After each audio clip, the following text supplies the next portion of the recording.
college basketball season isn't quite over. The games are finished, but there are polls to be released in All-America teams to select. Those will occur over the next few days and perhaps into next week. In fact, the final Associated Press poll was released today, Wednesday, March 18th, and Kansas received 63 of the 65 first-place votes.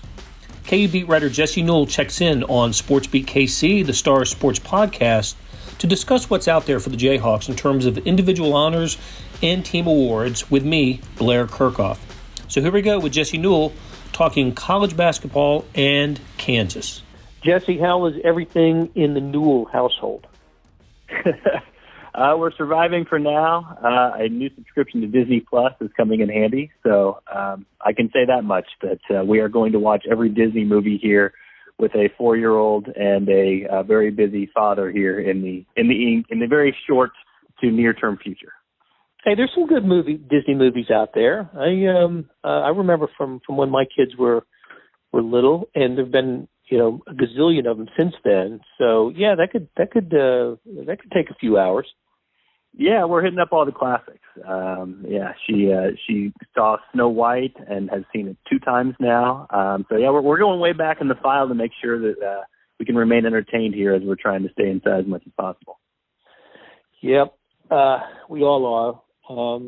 So no DeSoto McDonald Summit for you and I on this one. We're doing it via the phone, talking Kansas basketball, and there've been there's been some news with KU hoops since the cancellation of the Big 12 and then the NCAA tournament. I kind of wanted to talk to you a little bit about what's still out there for this year's Kansas team, and then maybe we'll take a brief look ahead of what's how the 2021 season, at least roster-wise, shapes up for Kansas.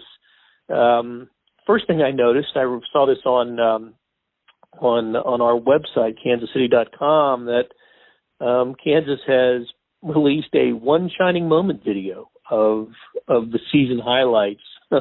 And I not the only team or program that's done that this year, but Kansas put its out there. Have you seen it yet?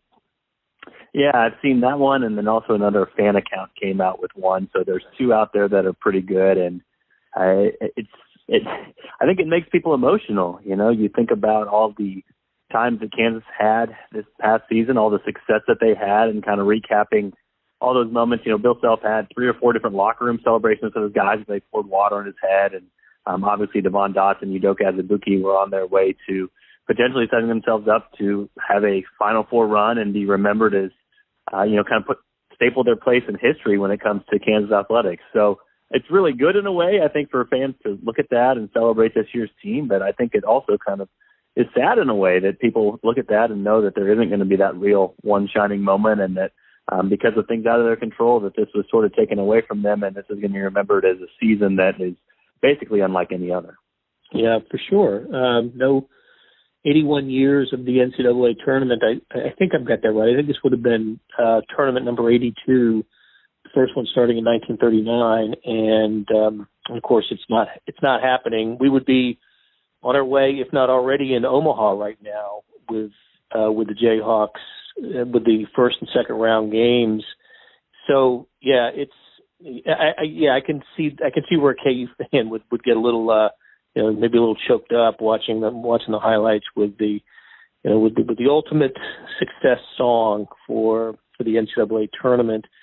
So there, in the news files this week, we're starting to see a trickle of All-America teams be announced, and it's funny where in some years you kind of know exactly where Kansas players, you know how things are going to shake out. It becomes obvious, I think, in the last week or 2 of the regular season who the first team, second team members are going to be, and there aren't any big surprises here.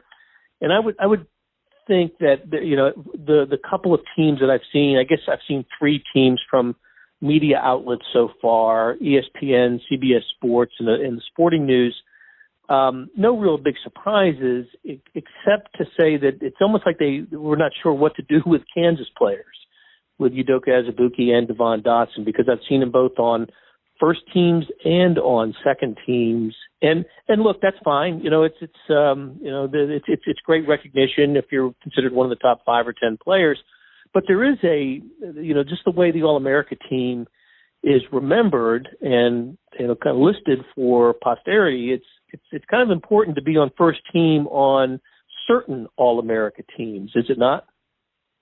Yeah, and there really is no. Let's start with this. If we're talking about the rafters around Fieldhouse, there is no perfect criteria. Basically, it's what Bill Self thinks and what he wants to look into, that sort of thing, and he does what's best for the program. But if you're consensus first-team All-America and in some of these big ones, AP, things like that, then you're going to be up in the rafters. And so it does make a difference, especially with this sort of abbreviated season without an NCAA tournament. Those guys had a chance to really solidify those things in the NCAA tournament if they'd gone on to win, most outstanding player of the Final Four would get you up there, or potentially, help to a Final Four. It would help your cause to, have an in basically to get up in the rafters, or a better argument for that. So you're right, but it's interesting. And I was asked this a couple weeks ago, kind of what would happen with this. And I kind of figured that Doak would win Big 12 Player of the Year, but that Devon Dotson would win First Team All-American, or get most of those First Team All-American votes, just because of the nature of how these things go.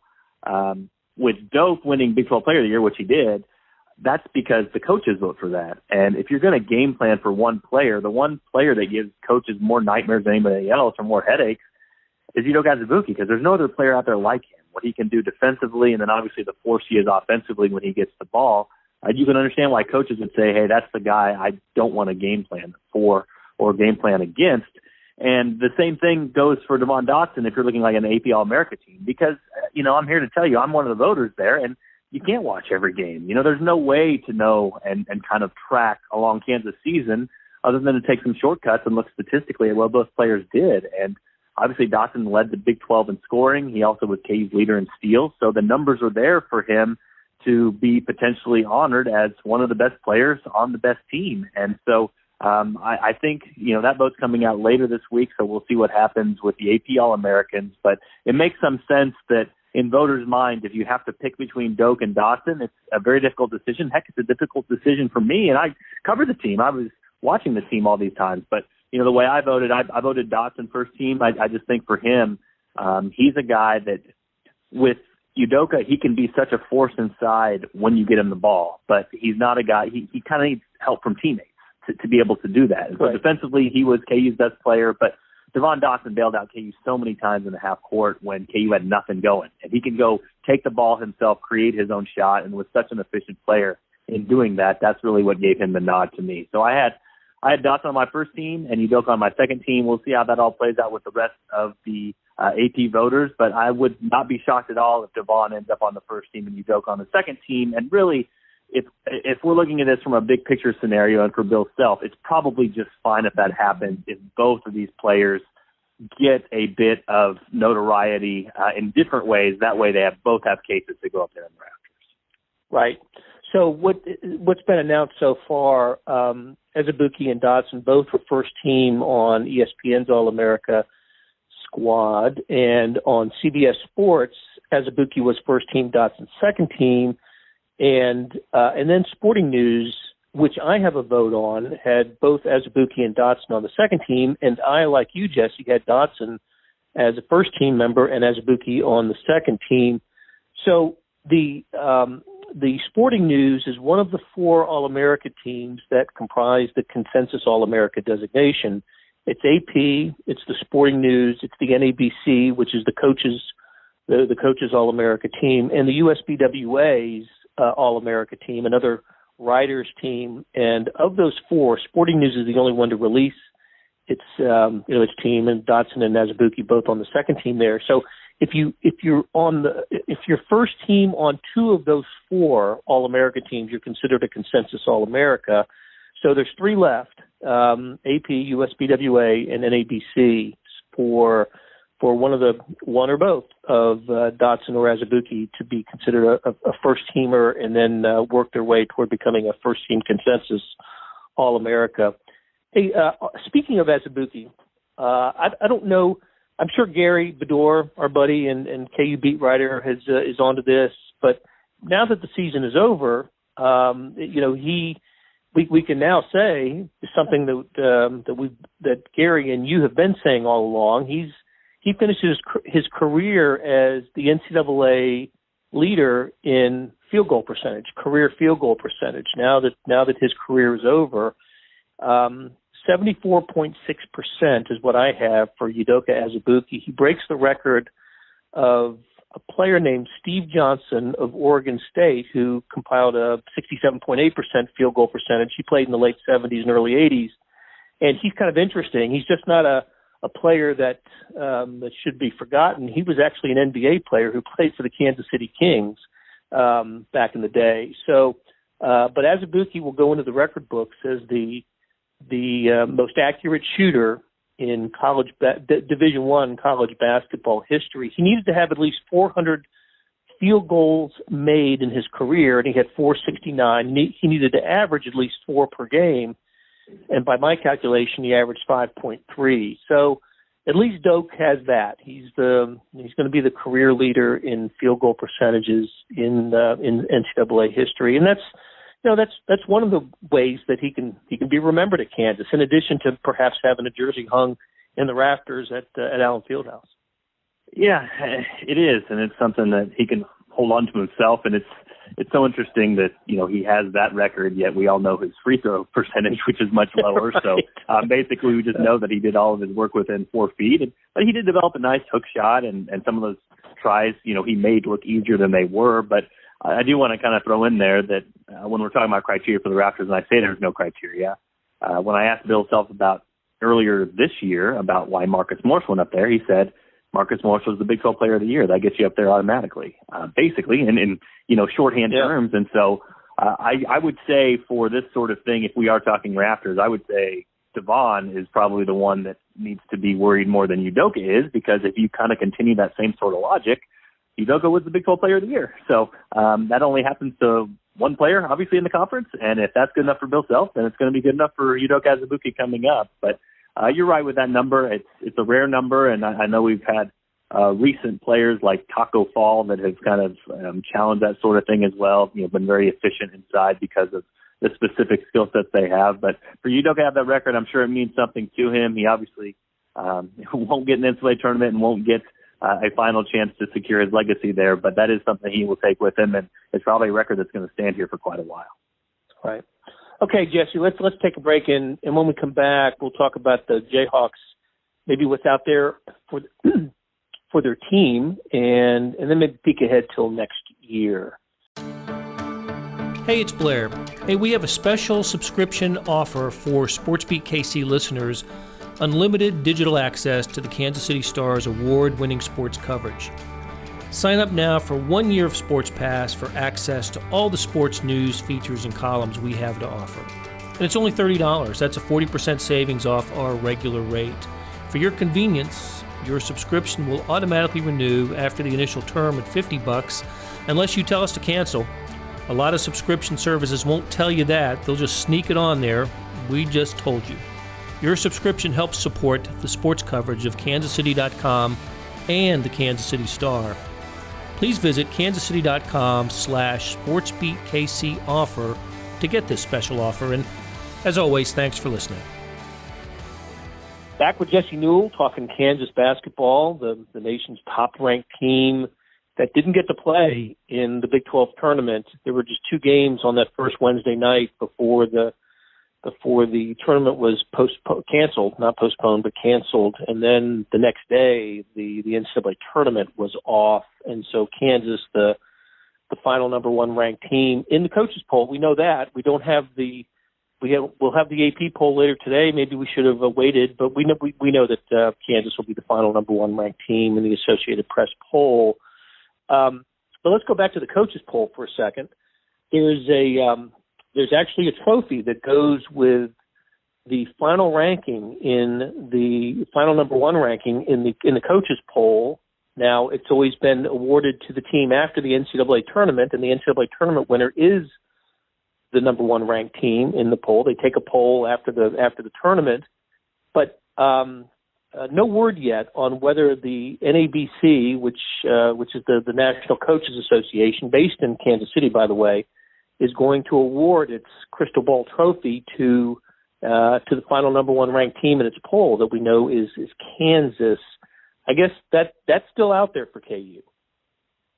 Potentially, yeah. It's a story that both me and you wrote, and I know, Blair, you were reaching out to people there to try to solidify the story that we wrote. But I think right now, if you're Kansas, and Bill Self has talked a lot this past week about trying to memorialize this team, finding a way to make sure this team is remembered even though there isn't a national championship, and he doesn't believe that this team, really should have the same honor as a national champion, because obviously that requires winning 6 games in the tournament, and nobody will be able to claim that this season. But because the NCAA won't have its own national championship trophy because there's no tournament, you're sort of seeking out other options or other avenues to that might claim that Kansas was the best team over the course of the season. And this seems to be like the best method for KU. I mean, if the NABC comes out and gives KU that crystal basketball trophy by saying, hey, they were number one in the final coaches poll, so we are deeming them the number one team, that is something that can be celebrated. That's something that you could have, potential, pre-game honoring celebration before a game next season at Allen Fieldhouse to bring all the players back and raise that sort of trophy. And it's something you potentially could put on a banner. You could say NABC number one or NABC, whatever the wording that the NABC could come up with. That's something that Kansas could officially claim, even though we all can, in our own minds, understand that that's not the same as a national championship trophy. Now, the problem for Kansas, I think, is that these are weird circumstances, and the NABC potentially will not want to reward Kansas in that way because they are made up of coaches, and a bunch of those coaches probably felt good about their own teams heading into the NCAA tournament, and or they might have personal thoughts about Kansas, and honestly, what's happened with the program here the past few years and sort of the cloud that they're hanging under when it comes to NCAA sanctions and potential things coming down the line. So that's going to be a decision up to those coaches. We'll see what is decided, but I think it is a very slim path for Kansas to be able to have something like that they can celebrate, but it's still an open path, whereas most of those doors have already been slammed shut just based off the fact that there's not going to be an NCAA tournament this year. Right. I think that's a good pros and cons analysis of that, Jesse. I go back to, for decades, college football was decided by a poll, by the Associated Press and coaches polls, up until the formation of the Bowl Coalition in the 90s, and then the BCS, and now the College Football Playoff. But for decades, the polls recognized the final number one ranked team, and the sport recognized those teams as national champions. And in the case of the coaches poll, there was a crystal football trophy awarded to that final number one ranked team. We would have to see an approach akin to that. The NABC and its board of directors having a discussion. We think it's going to happen on Monday, and try to have some kind of decision on whether they're going to present a trophy to Kansas, and that is, I think, what's probably the only thing out there for KU in terms of a recognition. The NCAA is not going to look at Kansas or Northwest Missouri State, which dominated Division II basketball as the number one ranked team in Division II, and just say they're the champion of the sport this year. That's just not going to happen. So the programs have to look at the other areas, and the NABC is one of those organizations that still has a decision to make on that. So, okay, let's take a quick look at next season. You already mentioned the off season with this coronavirus and the cancellation of college basketball. What we don't know is how that will affect sort of NCAA activity when it comes to enforcement and where the scandal stands, the Kansas response to the allegations. So let's set that aside and just look at Kansas maybe in a depth chart sort of way for the 2021 season. And let's start with who we know is not going to be back for Kansas. Just two seniors, right? It's Azubuike and Isaiah Moss. We don't think Devon Dotson is going to be back, and maybe Silvio De Souza not coming back. Is that about right?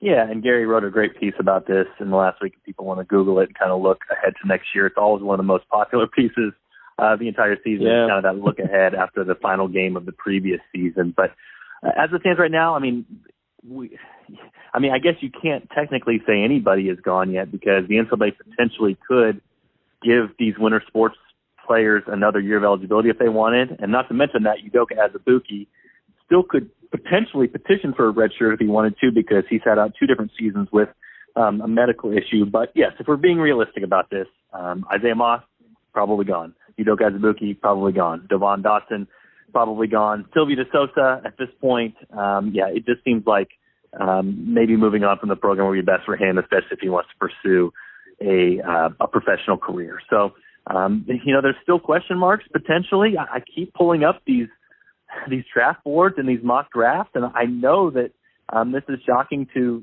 probably a lot of Kansas fans or people around the program, but Ochai Agbaji keeps showing up on these, and that's I'm just telling you the reality of the situation. Like, he keeps showing up on these top 60s of draft boards. Now, he's got a good head on his shoulders. I think his family potentially knows what would be best for him, which would be another year in college to develop certain things like, being able to drive left would be a big benefit to him if he's able to kind of, aim in on that skill set and be a little bit better at that, be more of a scorer if he needs to be.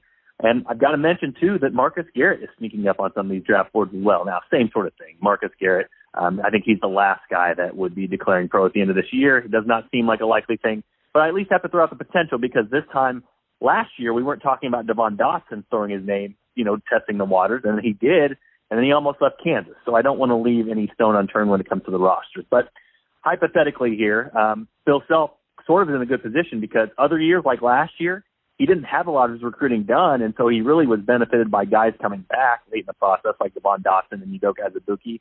This year, he has a lot of guys already signed up coming in and some talented players. He's going to have a deep bench, really regardless of who decides to go pro or not. And you start with Bryce Thompson, who's one of the top recruits coming in from Oklahoma. Ty Grant Foster is one of the top JUCO guys out there, should play an immediate role right away. And then you've got guys this year that should have bigger roles. Christian Brown had a better role down the stretch. Tristan Enaruna obviously will get more minutes than he did this past season. And Mitch Lightfoot redshirted. You had Dave McCormick, who should step into a starting role. And, you piece all those things together, and all of a sudden, you're looking at a roster that obviously does not have the high-end talent that Bill Self had this past season, but you're looking at a lot of different pieces and a lot of different ways that Bill Self could potentially play. So if the season takes place, as scheduled, which I know we probably can't even say at this point right now, but if that happens, Kansas to me looks like a top 10 fringe sort of team with the roster that Bill Self has compiled. And like I said, as it stands right now, not knowing the NCAA ramifications that potentially could come down here in the future, I would say this is a team that kind of is on that fringe, and if Bill Self could get playing at a better level down the stretch, that this one could be another contender in the tournament, at least if things fall right and the pieces kind of come together as they have here in many of the recent seasons. So I think I know the answer to this, but why are Ochai and Marcus Garrett getting sort of mock draft love right now?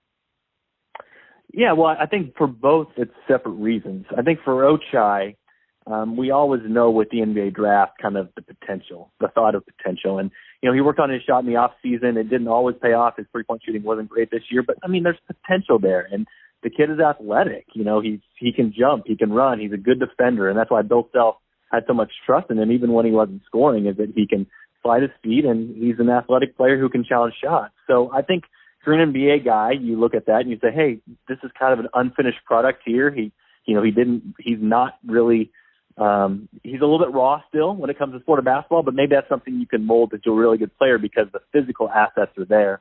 And then for Marcus Garrett, I just think with maybe the Draymond Greens of the world, where you see more the versatility defensively is what NBA teams value.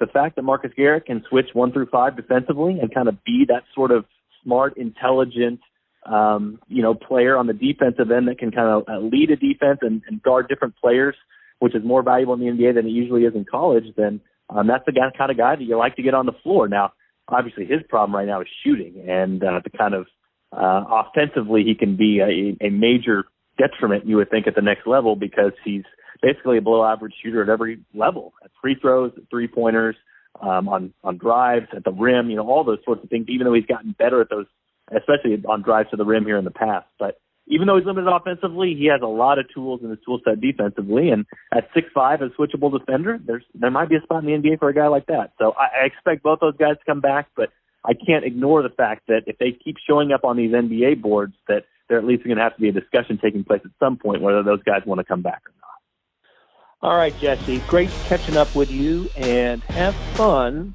watching Disney movies today and for the foreseeable future. We'll do that, Blair. Appreciate it. Thanks for tuning in, and thank you to all those who had a hand in putting together today's show: Savannah Smith, Derek Donovan, Randy Mason, Beth Welsh, Jeff Rosen, and Chris Fickett. Cap tip to Jesse Newell for making time today.